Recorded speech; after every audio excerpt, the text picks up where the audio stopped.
Hello guys, welcome to Apex Minds. तो आप देख रहे हैं क्लास 9th मैथमेटिक्स चैप्टर 1 का लेक्चर 4। प्रीवियस लेक्चर में हमने डिस्कस किया था कि हम रियल नंबर्स को नंबर लाइन पर कैसे एक्सप्रेस करते हैं।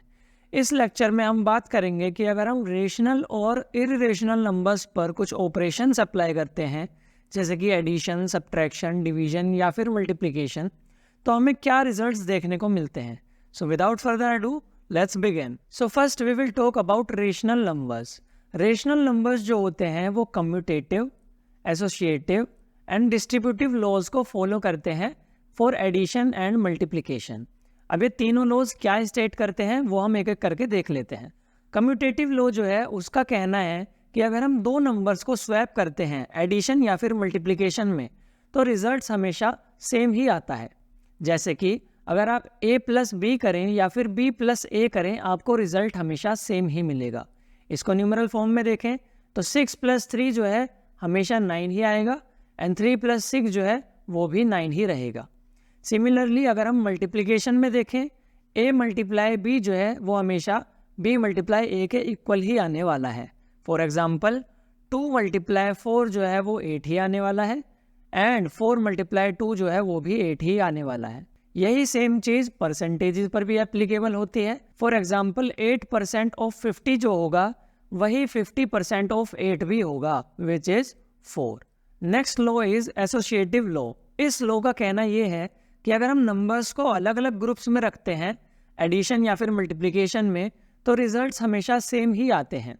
फॉर एग्जाम्पल आप पहले a प्लस बी को ऐड करें एंड देन c को ऐड करें, वो वही होगा जब आप b और c को ऐड करें एंड देन a को ऐड करें। फॉर एग्जाम्पल 6 प्लस 3 जो है 9 होने वाला है एंड 9 प्लस 4 जो है 13 आएगा। सिमिलरली 3 प्लस 4 जो है 7 होने वाला है एंड 6 प्लस 7 भी 13 ही आएगा। यही सेम चीज मल्टीप्लिकेशन पर भी एप्लीकेबल है। a को b से मल्टीप्लाई करें एंड देन c से, वो सेम ही होगा अगर हम b को c से मल्टीप्लाई करें एंड देन a से। फॉर एग्जाम्पल 2 को अगर हम 4 से मल्टीप्लाई करें, 2 ब्लॉक्स को अगर हम 4 से मल्टीप्लाई करें तो हमें 8 ब्लॉक्स मिलने वाली है एंड देन 8 ब्लॉक्स को अगर हम 3 टाइम्स कर दें तो हमें 24 ब्लॉक्स मिलने वाली है। सिमिलरली अगर हम 4 ब्लॉक्स को 3 से मल्टीप्लाई करें, इन 4 ब्लॉक्स को अगर हम 3 से मल्टीप्लाई करें तो 12 ब्लॉक्स आएंगी एंड देन 12 को 2 से मल्टीप्लाई करें तो 24 ब्लॉक्स ही आने वाली हैं। सो एसोसिएटिव लॉ जो है वो एडिशन और मल्टीप्लिकेशन पर इस तरह एप्लीकेबल होता है। And now the next law is distributive law, जिसका कहना ये है कि अगर हम 2 या फिर 2 से ज़्यादा वेरिएबल्स को एक नंबर से मल्टीप्लाई करते हैं तो वो उतना ही होगा अगर हम उन दोनों वेरिएबल्स को इंडिविजुअली मल्टीप्लाई करें एंड देन उनका सम कर दें। फॉर एग्जाम्पल अगर हम b प्लस c को a से मल्टीप्लाई करेंगे तो वो वही होगा अगर हम a को b से मल्टीप्लाई करें प्लस a को ही c से मल्टीप्लाई करें। यानी कि हमने डिस्ट्रीब्यूट कर दिया यहाँ पर मल्टीप्लिकेशन को। पहले हमने a को b से मल्टीप्लाई किया एंड देन a को हमने c से मल्टीप्लाई किया। तो इसके दो ही वेज हो सकते हैं, या तो आप पहले ब्रैकेट सॉल्व कर लें बोर्ड मास से एंड देन a से मल्टीप्लाई कर लें, या फिर आप a से इंडिविजुअल नंबर्स को मल्टीप्लाई कर लें। फॉर एग्जाम्पल 2 प्लस 4, यहाँ पर 2 ब्लॉक्स एंड 4 ब्लॉक्स जो हैं कितना आने वाला है 6 एंड 6 मल्टीप्लाई 3 जो होगा वो आ जाएगा टोटल 18। सिमिलरली अगर आप 3 को पहले 2 से मल्टीप्लाई करते, 3 को पहले 2 से मल्टीप्लाई करते तो 6 आता एंड देन 3 को 4 से करते, 3 को 4 से करते तो 12 आता। इन दोनों का सम करने पर वही आंसर आता जो कि पहले आ रहा था। तो इसी प्रॉपर्टी को, इसी लॉ को हम डिस्ट्रीब्यूटिव लॉ बोलते हैं। And lastly for rational numbers we can say that अगर हम दो रेशनल नंबर्स को ऐड, सब्ट्रैक्ट, मल्टीप्लाई या फिर डिवाइड करते हैं तो हमेशा आंसर रेशनल नंबर ही आता है। फॉर एग्जाम्पल अगर हम दो रेशनल नंबर्स लें जैसे कि 3/2 एंड 5/4, इन दोनों को सॉल्व करने के बाद आंसर 12 प्लस 10 यानी कि 22/8 आएगा एंड सिंप्लीफाइड फॉर्म में इट विल बी 11/4।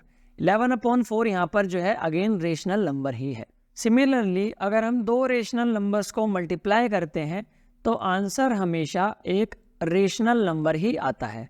यहाँ पर 15/8 आ रहा है which is in fraction form, that is why it is a rational number. ऐसे ही जब हम सब्ट्रैक्ट करते हैं, जैसे कि 3/2 माइनस 5/4 जो होगा वो होगा 12 minus 10/8 which is 2/8। Simplified form में ये 1/4 हो जाएगा। सो 1/4 जो है यहाँ पर फ्रैक्शन फॉर्म में है, इसीलिए रेशनल है। एंड फाइनली जब हम दो रेशनल नंबर्स को डिवाइड करते हैं तो भी रेशनल नंबर ही आता है। इस केस में 3/2/5/4 क्या हो जाएगा, 3/2 मल्टीप्लाई 4/5। इसको कैंसिल आउट करने पर आंसर आएगा 6/5 which is again a rational number. तो रेशनल नंबर्स के केस में आपको यहाँ तक क्लियर हो चुका होगा कि rational numbers commutative, associative and distributive properties show करते हैं, लेकिन सिर्फ एडिशन और मल्टीप्लिकेशन के केस में। ऑल्सो अगर हम दो रेशनल नंबर्स को ऐड, सब्ट्रैक्ट, डिवाइड या फिर मल्टीप्लाई करते हैं तो आंसर हमेशा रेशनल नंबर ही आता है। ओके गाइज, अगर अब हम बात करें इररेशनल नंबर्स की, तो इररेशनल नंबर्स जो हैं रेशनल नंबर्स की तरह ही commutative, associative and distributive properties show करते हैं एडिशन और मल्टीप्लिकेशन के लिए। लेकिन डिफरेंस सिर्फ इतना है कि दो रेशनल नंबर्स को अगर हम ऐड, सब्ट्रैक्ट, डिवाइड या फिर मल्टीप्लाई करते हैं तो ये ज़रूरी नहीं कि हमेशा हमें इररेशनल नंबर ही मिले। फॉर एग्जाम्पल √6 प्लस माइनस √6 क्या हो जाएगा, √6 माइनस √6 हो जाएगा विच इज़ 0। अब 0 क्या है, 0 एक रेशनल नंबर है। तो यहाँ पे हमने इररेशनल नंबर्स को सब्ट्रैक्ट या फिर ऐड किया तो हमें एक रेशनल नंबर मिल गया। सिमिलरली जब हम मल्टीप्लाई करते हैं, फॉर एग्जाम्पल √3 को √3 से मल्टीप्लाई करने पर 3 आता है which is a rational number. √17 divided by √17 जो है वो 1 आने वाला है। चारों ही केस में हमें रेशनल नंबर्स रिजल्ट मिला, जबकि हमने ऑपरेशन किस पर किया, इररेशनल नंबर्स पर किया। तो ये ज़रूरी नहीं है कि हम इररेशनल नंबर्स पर कुछ ऑपरेशन करें और हमेशा इररेशनल नंबर ही आए। हो सकता है कि कुछ केसेस में रेशनल नंबर्स भी हमें देखने को मिल जाए। ओके नाउ, सो इस सेगमेंट में हम कुछ क्वेश्चन सॉल्व करने वाले हैं based on operations on irrational numbers. तो हमें चेक करना है कि ये जो हमें नंबर्स दिए गए हैं ये इररेशनल है कि नहीं। सो फर्स्ट ऑफ ऑल यहाँ पर दिया हुआ है 7√5। तो अगर हम देखें √5 की जो वैल्यू होती है वो होती है, अगर हम इसे 7 से मल्टीप्लाई करते हैं, इसी सेम वैल्यू को 7 से मल्टीप्लाई करते हैं, देन वी विल गेट, तो 7 से मल्टीप्लाई करने पर भी एक इररेशनल नंबर्स को हमें एक इररेशनल नंबर ही मिला। Next number is 7/√5। अब 7 को एक इररेशनल नंबर से डिवाइड करना बहुत ज़्यादा मुश्किल है, तो हम क्या करेंगे, हम इसकी एक इक्विवेलेंट फ्रैक्शन निकालेंगे जिसमें डेनोमिनेटर जो है इररेशनल नहीं होगा। ऐसा करने के लिए हम क्या करेंगे, न्यूमरेटर और डेनोमिनेटर दोनों को ही √5 से मल्टीप्लाई कर देंगे। तो ये जो है ये फ्रैक्शन बन जाएगा 7√5/5। 7√5 की वैल्यू क्या आई थी, 15.652475 एंड सो ऑन अपॉन 5। इसको डिवाइड करने के बाद we will get 3.130495 and so on. तो ये भी एक इररेशनल नंबर आ जाएगा। अब अगर हम बात करें √2 + 21 की, सो √2 की वैल्यू होती है, इसमें जब हम 21 ऐड कर देंगे then we will get 22.414213 and so on. And lastly pi की वैल्यू जो होती है वो होती है, जब हम पाई में से 2 को माइनस कर देंगे, यानी इस वैल्यू में से 2 को माइनस कर देंगे, we will get 1.141592 and so on. तो जो हमें चेक करने को बोला था, ये चारों ही जो वैल्यूज हैं ये इररेशनल हैं। Now the next question is we have to add 2√2 + 5√3 and √3 - 3√3।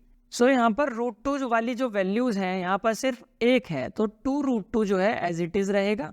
5√3 में √3 ऐड करेंगे तो 6√3 हो जाएगा। एंड फाइनली 2√2 ऐसे ही रहने वाला है। 6√3 में से 3√3 चले जाएंगे तो we will gate 3√3।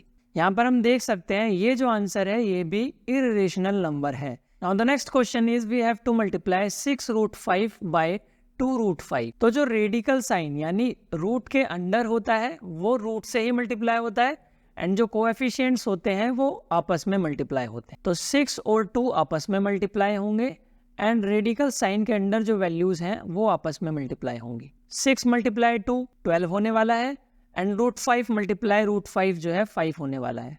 Final answer आपका 60 आएगा। And the last question is divide 8 root 15 by 2 root 5। अब यहाँ पर 8 तो डिवाइड हो जाएगा 2 से, लेकिन ये जो रेडिकल वैल्यू है ये रूट 5 से कैसे डिवाइड होगी? तो सबसे पहले हमें क्या करना है, हमें इसको जो है रूट 5 की फॉर्म में ही एक्सप्रेस करना पड़ेगा। तो अगर हम न्यूमरेटर को एक्सपेंड करके देखें सो 8 एज इट इज रहेगा। रूट 15 को 3 मल्टीप्लाई 5 बोला जा सकता है and upon 2 root 5 as it is रहेगा। 8 रूट 3 मल्टीप्लाई रूट 5, ये वैल्यूज अलग अलग कैसे हो गई ये आपको आगे पता चल जाएगा, एंड अपॉन 2 रूट 5 जो है एज इट इज रहेगा। यहाँ पर रूट 5 कैंसिल आउट हो जाएंगे, 2 एंड 8 कैंसिल आउट हो जाएंगे, क्या बच जाएगा 4 रूट 3 जो कि एक इररेशनल नंबर है। ओके गाइस, जितने भी अभी तक हमने क्वेश्चंस किए उनके बेसिस पर हम 3 चीजें कंक्लूड कर सकते हैं। पहला कि अगर हम रेशनल और एक इररेशनल नंबर का सम करते हैं या फिर डिफरेंस करते हैं तो रिजल्ट हमेशा एक इररेशनल नंबर होता है। फॉर एग्जाम्पल अगर हम 3 में रूट 2 ऐड कर दें तो जो वैल्यू आएगी वो एक इररेशनल नंबर ही होगी। सेकेंड ऑब्जर्वेशन इज अगर हम एक नॉन जीरो रेशनल नंबर का यानी जीरो को छोड़ के किसी भी रेशनल नंबर को इररेशनल नंबर से मल्टीप्लाई या फिर डिवाइड करते हैं तो हमेशा इररेशनल नंबर ही आता है। फॉर एग्जाम्पल अगर हम 5 को रूट 5 से मल्टीप्लाई करें तो एक इररेशनल नंबर ही आएगा। सिमिलरली अगर हम एक रेशनल नंबर को इररेशनल नंबर से डिवाइड करें तो जो वैल्यू आएगी वो भी एक इररेशनल नंबर ही होगी। एंड फाइनली अगर हम 2 इररेशनल नंबर्स को ऐड, सब्ट्रैक्ट, मल्टीप्लाई या फिर डिवाइड करते हैं तो या तो रेशनल आ सकता है या फिर इररेशनल आ सकता है, जो कि हम पहले ही डिस्कस कर चुके हैं। Moving on to the next topic, we have some identities based on irrational numbers. Total 6 identities हैं जो कि एनसीईआरटी में दी गई हैं और हम एक एक करके उनको डिस्कस करने वाले हैं। फर्स्ट ऑफ ऑल ए और बी जो यहाँ पर यूज होने वाले हैं आइडेंटिटी में वो 2 पॉजिटिव रियल नंबर्स हैं। So the first identity is root A B को हम individually root A multiply root B भी बोल सकते हैं and vice versa.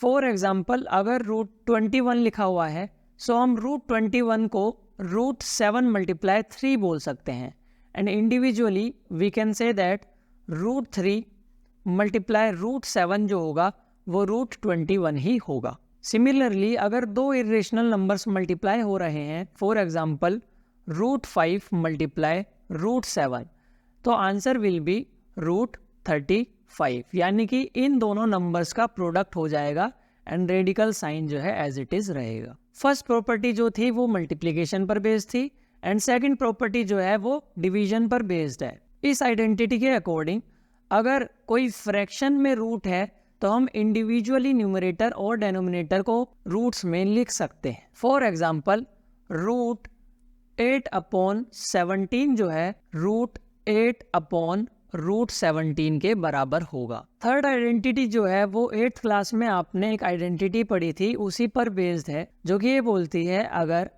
a plus B को a माइनस बी से मल्टीप्लाई किया जाए we get a² minus b²। यहाँ पर फर्क सिर्फ इतना है a और b की जगह root a and root b को लिया गया है। Root a plus root b multiply root a minus root b जो है रूट a का स्क्वायर यानी a एंड रूट b का स्क्वायर यानी कि b हो जाएगा। अगर हम LHS को नॉर्मली सॉल्व करें तो आंसर क्या होगा, root a multiply root a multiply minus root b multiply root a and plus root b multiply minus root b। Root a multiply root a हो जाएगा, minus root a root b plus root a root b cancel out हो जाएंगे, minus root b multiply root b minus b हो जाएगा जो कि RHS के equal ही है। तो ये कुछ नहीं है, ये वही आइडेंटिटी है जो कि आपने 8th क्लास में पढ़ी है। For example root 3 plus root 2 multiply root 3 minus root 2।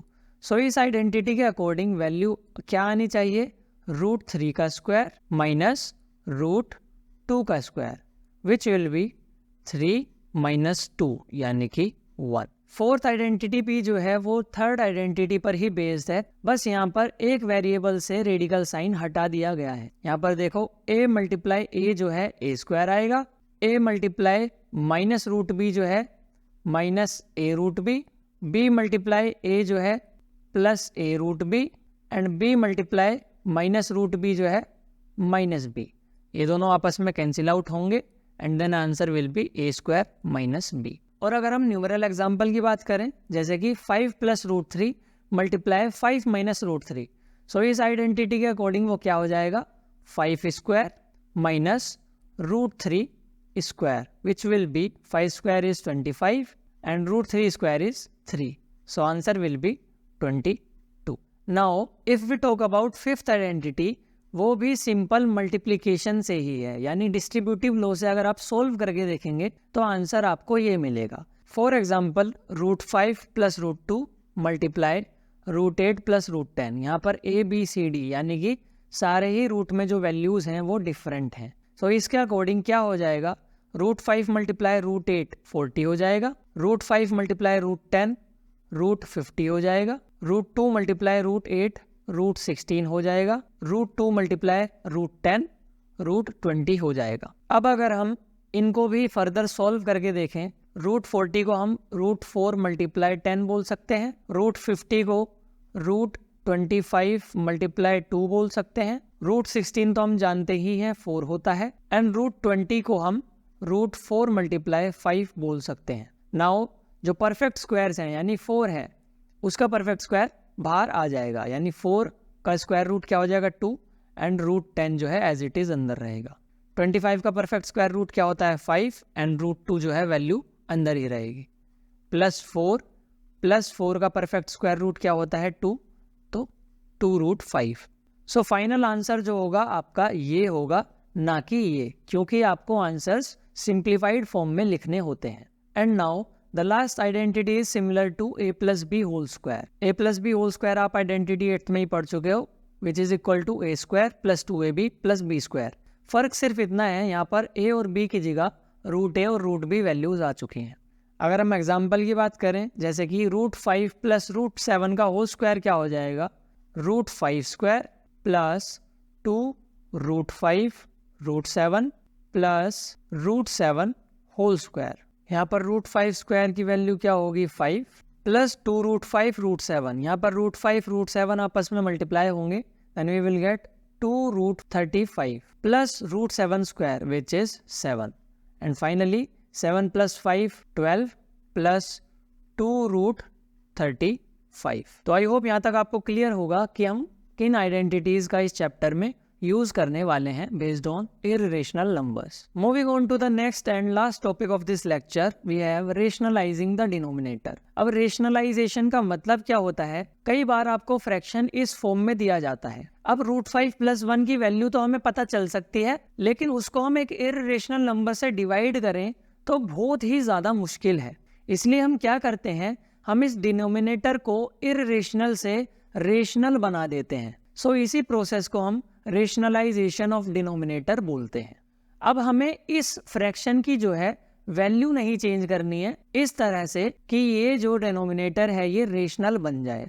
तो हम क्या करेंगे, डिनोमिनेटर और न्यूमरेटर दोनों को रूट 2 से मल्टीप्लाई करेंगे। यहाँ पर ध्यान देने वाली बात ये है, रूट 2 अपॉन रूट 2 जो है वो 1 ही होता है, तो इसीलिए हम इस फ्रैक्शन की वैल्यू को चेंज नहीं कर रहे हैं, बस इसके जैसी ही एक इक्विवेलेंट फ्रैक्शन बना रहे हैं। सो जब हम रूट 2 को रूट 5 प्लस 1 से मल्टीप्लाई करेंगे then we can write it as root 2 multiply root 5 plus 1 upon root 2 multiply root 2 क्या हो जाएगा 2 and finally root 2 multiply root 5 root 10 plus root 2 multiply 1 root 2। So answer will be this root 10 upon root 2 upon 2। Next question is rationalize the denominator of 1 upon 3 plus root 2। अब यहाँ पर दो terms हैं, तो हम क्या करेंगे, हम वही आइडेंटिटीज का यूज करेंगे जो कि हमने प्रीवियसली पढ़ी हैं। 3 प्लस रूट 2 यहाँ पर a प्लस बी की फॉर्म में है, तो अगर हम इसे a माइनस बी से मल्टीप्लाई कर दें तो दोनों ही टर्म्स का स्क्वायर हो जाएगा और ये स्क्वायर रूट जो है एलिमिनेट हो जाएगा। 3 minus root two upon 3 minus root two 1 ही होता है, इसलिए इस फ्रैक्शन की जो है वैल्यू चेंज नहीं हो रही। तो जब हम न्यूमरेटर को मल्टीप्लाई करेंगे then we will get 3 minus root two upon A square यानी कि 3 का स्क्वायर माइनस बी स्क्वायर यानी कि रूट 2 का स्क्वायर। तो न्यूमरेटर एज इट इज रहेगा 3 minus root two, 3 square is 9 and root 2 square is 2. So the answer will be 3 minus root 2 upon 9 minus 2 which is 7. And lastly the question is rationalize the denominator of 1 upon 2 root 5 minus root 3. तो a minus b को a plus b से अगर हम multiply करेंगे तो a square minus B square हो जाएगा, यानी कि ये दोनों रूट्स यहाँ पर जो है ये हट जाएंगे। तो हम क्या करेंगे, न्यूमरेटर और डेनोमिनेटर दोनों को 2 रूट 5 प्लस रूट 3 से मल्टीप्लाई करेंगे। So a minus B multiply a plus B क्या हो जाएगा, a square minus B square. Numerator तो वही रहेगा 2 root 5 plus root 3 and a square यानी 2 root 5 square, 2 root 5 square minus root 3 square. So numerator will remain the same 2 root 5 plus root 3, 2 root 5 square तो 2 का भी स्क्वायर होगा यानी कि 4 एंड रूट 5 का स्क्वायर होगा यानी कि 5, 4 मल्टीप्लाई 5 20 माइनस रूट 3 का स्क्वायर क्या हो जाएगा 3। So the answer will be 2 root 5 plus root 3 upon 70। यहाँ जो है डेनोमिनेटर रेशनल नंबर की फॉर्म में आ चुका है। So that is how you rationalize the denominator when there is an irrational number in the denominator. So finally इस lecture का यही होता है एंड नेक्स्ट लेक्चर में हम डिस्कस करेंगे लॉज ऑफ एक्सपोनेंट्स को, यानी कि अगर हम रेशनल और इररेशनल नंबर्स की कुछ एक्सपोनेंट्स या फिर पावर्स कंसीडर करते हैं तो रिजल्ट्स क्या क्या आते हैं। सो आई होप आपको ये वीडियो समझ आई होगी। If you did please subscribe to the channel for more educational content. Till then पढ़ते रहिए, take care and I will see you in the next one.